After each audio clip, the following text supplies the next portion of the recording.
اور یوں دونوں تاجروں سمیت ارد گرد کے تمام لوگ اس کے گھر میں بیٹھ گئے۔ کافی دیر جب گزر گئی تو وہی دھوکے باز گھر میں داخل ہوا اور وہاں بیٹھے لوگوں کو دیکھ کر ان کے سامنے جھک جھک کر ادب بجا لانے لگا اور بیوی سے پوچھنے لگا کہ میرے خاص مہمانوں کی تمانداری کی ہے، ان مہمانوں کو کچھ کھانے پینے کو دیا یا بھوکا ہی بٹھایا ہوا ہے؟ وہ لوگ دل ہی دل میں شرمندہ ہونے لگے کہ ہم جسے دھوکے باز سمجھ رہے ہیں وہ تو بڑا سخی اور مہمان نواز بندہ ہے۔ ان کی بیوی نے انکار میں سر ہلاتے ہوئے کہا کہ ان فضول اور فالتو لوگوں کو کون اپنا مہمان بناتا ہے، میں نے تو انہیں پانی تک نہیں پوچھا۔ یہ سن کر وہ شخص غصے میں پاگل ہو گیا اور جیب میں سے ایک خنجر نکال کر بیوی کے پیٹ میں گھونپ دیا۔ بیوی کے پیٹ سے خون بہنے لگا اور اس کی بیوی لہرا کر نیچے فرش پر گر پڑی۔ وہاں بیٹھے ہوئے لوگ اسے برا بھلا کہنے لگے کہ ہمارے پیسوں کو تو رہنے دو، لیکن ہمارے لیے اپنی بیوی کو قتل کرنا کہاں کی دانش مندی ہے۔ وہ چلاک اور دھوکے باز شخص کہنے لگا کہ آپ لوگ فکر نہ کرو، یہ ہمارا روزانہ کا کام ہے۔ میں روزانہ غصے میں آ کر اسے قتل کر دیتا ہوں تو دوبارہ اس سینگ سے زندہ بھی کر دیتا ہوں۔ یہ کہتے ہوئے اس نے دیوار پر ٹنگے ہوئے کسی جانور کے بڑے سے سینگ کی طرف اشارہ کیا۔ اس کے بعد وہ سینگ اتارا اور مری ہوئی بیوی کے پاس بیٹھ کر سینگ کو منہ میں دبا کر سپیروں کی طرح جھوم جھوم کر پھونک مار کر بجانے لگا۔ تھوڑی دیر بعد وہی مقتولہ جو کچھ دیر پہلے سب کے سامنے خنجر کے وار سے ہلاک ہو چکی تھی، اپنے زخم پر ہاتھ رکھے ہوئے اٹھ کھڑی ہوئی۔ تمام لوگ حیرت زدہ رہ گئے اور ایک بار پھر وہ بات بھول گئے کہ یہاں کیوں آئے تھے۔ اس سینگ کو خریدنے کے لیے بولی لگانے لگے۔ دھوکے باز نے بولی بڑھانے کی خاطر کہنا شروع کر دیا کہ یہ طلسماتی سینگ پوری دنیا میں ایک ہی ہے جو صرف میرے پاس ہے اور میں اسے کسی قیمت میں بیچنا نہیں چاہتا۔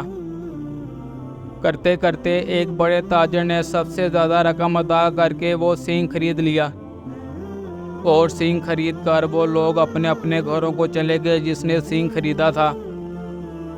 کہنے لگا میں جو اپنی بیوی کی چیخ چیخ سے تنگ ہوں، آج اگر اس نے لڑائی کی تو مار دوں گا اور رات سکون سے گزار کر صبح سینگ کی مدد سے زندہ کر لوں گا۔ لیکن در حقیقت اس دھوکے باز نے جب اپنے گھر کے باہر لوگوں کو اکٹھا دوبارہ دیکھا تھا تو فوراً منصوبہ بنا کر اس نے اپنی بیوی کو شامل کر لیا تھا۔ لال رنگ کو ایک تھیلی میں ڈال کر بیوی کے کپڑوں میں چھپا دیا، پھر ایک خنجر لیا جس کے دست میں خفیہ خانہ اور ایک بٹن تھا جس کو دبانے سے خنجر کا پھل اپنے دستے میں غائب ہو جاتا تھا، اور ایک پرانا بیکار سینگ لے کر اس کو دیوار پر ٹانگ دیا اور گھر کے پچھلے راستے سے نکل کر تھوڑی دیر روح پوش رہ کر واپس آ گیا۔ اس کے بعد بیوی کو زندہ کرنے کا ڈرامہ رچا کر بیکار سینگ فروخت کر دیا تھا۔ جس نے سینگ خریدا تو جیسے ہی گھر پہنچا تو اس کی بیوی نے حسب معمول لڑائی شروع کر دی۔ اس نے بے فکر ہو کر خنجر نکالا اور بیوی کے پیٹ میں گھونپ دیا۔ خون نکلا، وہ تڑپی اور ٹھنڈی ہو گئی۔ اس نے اٹھا کر کمرے میں لٹا دیا اور پوری رات ایسے ہی رہنے دیا۔ صبح اٹھ کر اس نے سینگ کو مختلف طریقوں سے بجایا مگر وہ تو مردہ ہو چکی تھی۔ دھیرے دھیرے اسے اپنی بے وقوفی کا احساس ہونے لگا۔ وہ پچھتاوے کے احساس کے ساتھ گھر سے نکلا تو باہر تمام لوگ اس کے منتظر تھے کہ پتہ کرے رات کیا بیتی اور سینگ نے کیا کمال دکھایا۔ وہ شخص دکھ اور شرمندگی کو چھپانا چاہتا تھا مگر کچھ لوگوں نے جب اصرار کیا تو اصل بات اگلوا ہی لی۔ اب کی بار انہوں نے پکا ارادہ کر لیا کہ اس نوسر باز کی کسی بات میں نہیں آنا اور اس کو دیکھتے ہی قابو کر کے ایک بوری میں بند کر کے سمندر میں ڈال دینا ہے۔ سب نے اس پر اتفاق کیا۔ ایک بار پھر وہ لوگ اکٹھے ہو کر اس دھوکے باز کے گھر پہنچے اور اندر جا کر اسے قابو کر لیا۔ بڑی سی بوری میں ڈال کر سمندر کی طرف چل دیے۔ سمندر وہاں سے کافی دور تھا۔ بوری میں بند دھوکے باز شخص کو باری باری اٹھاتے ہوئے وہ سب لوگ تھک گئے تھے۔ سمندر سے نصف فاصلے پر پہنچ کر انہوں نے کہا کہ تھوڑی دیر آرام کر لیتے ہیں، اس کے بعد آرام سے اسے پانی میں پھینک دیں گے۔ وہ لوگ تھکے ہوئے تھے اس لیے آرام کرنے کے لیے رکے تو انہیں نیند نے آ لیا۔ اور وہ بے فکر ہو کر سو گئے۔ بوری میں بند شخص نے بھوک اور پیاس سے بے حال ہو کر چیخنا چلانا شروع کر دیا، مگر وہ تمام لوگ تو خوب خرگوش کے مزے لے رہے تھے۔ اسی اثناء میں وہاں سے ایک چرواہے کا گزر ہوا۔ اس نے دیکھا کہ ایک طرف لوگوں کا بڑا ہجوم سو رہا ہے اور ایک طرف بڑی بوری سے چیخنے چلانے کی آوازیں آ رہی ہیں۔ اس نے بھیڑ بکریوں کو ایک طرف کھڑا کیا اور آگے بڑھ کر جب بوری کھولی تو اس نے دیکھا کہ اس کے اندر تو کوئی شخص بند ہے۔ چرواہے نے پوچھا، اے شخص تو کون ہے؟ یہ ارد گرد سوئے ہوئے لوگ کون ہیں؟ اور تجھے بوری میں کیوں بند کیا ہوا ہے؟ یہ ماجرا کیا ہے؟ دھوکے باز نے کہا، سنو، یہ تمام لوگ میرے خاندان کے لوگ ہیں۔ یہ میری شادی سمندر پار ایک شہزادی سے زبردستی کرانا چاہتے ہیں، مگر مجھے مال و دولت کی ذرا بھی ہوس نہیں ہے۔ میں تو اپنی چچا زاد لڑکی سے محبت کرتا ہوں۔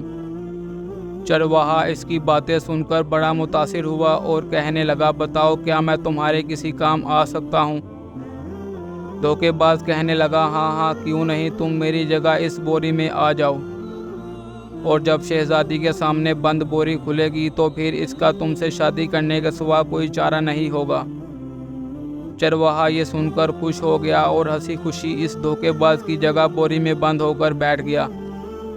دھوکے باز نے وہاں سے چرواہے کی بھیڑ بکریوں کو ساتھ لیا اور واپس اپنے گھر آ گیا۔ وہ لوگ جب نیند سے بیدار ہوئے تو انہوں نے بوری کو اٹھایا اور چلتے چلتے آخر کار سمندر میں پھینک دیا اور مطمئن ہو کر اپنے اپنے گھروں کو لوٹ آئے۔ اگلے دن انہوں نے دیکھا کہ دھوکے باز شخص کے گھر کے باہر 300-400 کی تعداد میں بھیڑ بکریاں بندھی ہوئی ہیں۔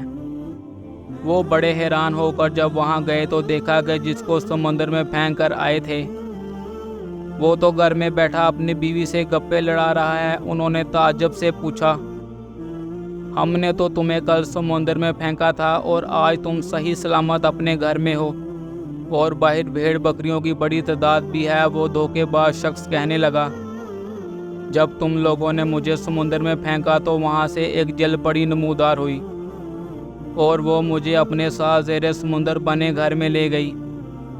وہاں ہیرے جوہرات اور موتیوں سے بنے ہوئے بے شمار محل اور ہزاروں کی تعداد میں مال مویشی تھے۔ جل پری نے مجھے مہمانوں کی طرح رکھا اور میری خوب خاطر توازنہ بھی کی۔ وہ مجھ سے شادی کرنا چاہتی تھی اور وہاں کا حاکم بنانا چاہتی تھی، مگر جب میں نے کہا کہ میری پہلے سے ایک بیوی ہے اور میں اپنے گھر جانا چاہتا ہوں تو اس نے کہا کوئی بات نہیں، اور اپنی طرح سے بھیڑ بکریوں کا تحفہ دے کر کہنے لگی کہ اگر تمہارے علاقے میں کوئی ایسا ہو جو یہاں کی جل پریوں سے شادی کر کے یہاں عیش و عشرت کی زندگی گزارنا چاہتا ہو تو اسے یہاں لے آنا۔ یہ بات سننے کی دیر تھی کہ وہاں آئے ہوئے تمام بوڑھے اور جوان کہنے لگے، ہم وہاں جانا چاہتے ہیں اور وہاں جا کر حاکم بننا چاہتے ہیں۔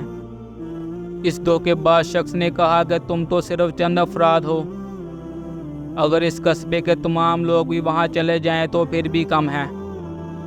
انہوں نے کہا کہ ہم قصبے کے ہر شخص کو اپنے ساتھ جانے کے لیے راضی کر لیں گے۔ دھوکے باز نے کہا، ٹھیک ہے، کل صبح کے وقت سمندر کے کنارے ہر شخص اپنے لیے ایک بوری اور ایک رسی لے کر پہنچ جائے اور وہاں پہنچ کر ہر شخص ایک دوسرے کو بوری میں بند کرنے میں مدد کرے گا۔ اگلے روز صبح کے وقت دھوکے باز شخص نے سب کو بوری میں بند کیا اور اپنی بیوی کی مدد سے تمام بوریوں کو سمندر میں پھینک دیا۔ اس کے بعد وہ بے وقوفوں کے قصبے کا تنہا مالک بن گیا۔ محترم ناظرین گرامی، اب تک کے لیے اتنا ہی۔ امید کرتا ہوں آپ سب کو آج کی یہ ویڈیو اچھی لگی ہوگی۔ مزید اچھی ویڈیوز دیکھنے کے لیے میرے چینل کو لائک، سبسکرائب اور بیل آئیکن کو پریس کرنا مت بھولیے گا۔ اس کے ساتھ ہی اجازت چاہوں گا۔ اللہ حافظ۔